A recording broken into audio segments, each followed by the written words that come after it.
So what are some of the strategies? Well, I get a lot of people that say, well, who's the best dealer or dealer group for a DOWC program? And I think, one of the dealers, probably now about 8 years ago, I talked to up in Boston. It was a 55-year-old guy that had, I think it was 4 or 5 stores.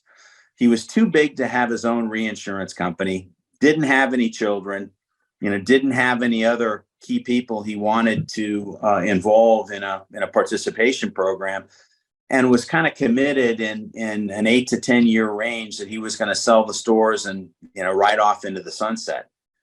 That type of a dealer who's looking for some flexibility, ability to maybe invest a little more aggressively, that's a perfect dealer for a DOWC, because naturally he's looking to get out of the program about the time that the DOWC is likely going to be taxable.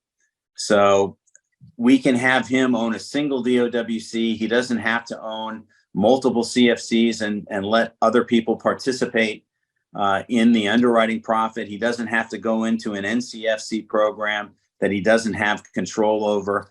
The DOWC, works perfectly for a dealer like that. When he sells the stores, gets out of the business, we can put the DOWC into runoff, and then he kind of has, I guess, what you could call a deferred annuity. He can look at taking, earning or payments out from the earnings during the runoff, or he can just leave it in there and then take it, when the company has all of its contracts expired at the end of the day.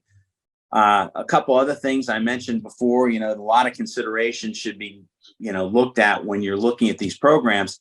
One of the things that should be discussed with the dealer is where does the dealer think, or dealer group think, they're going to be, 5 to 10 years down the road? I mean, are they looking at expanding? Are they looking at, maybe having the main principal or the majority owner sell out? All these things should be looked at, because they'll help us get an idea of whether or not this is a strategy that, could be used for a dealer or a dealer group. If you've got someone that's, 35 years old and they're getting into one of these structures and they don't have any other partners, it's going to limit our ability to come up with an alternative structure, when we get down to that point when it's time to shut the first DOWC down.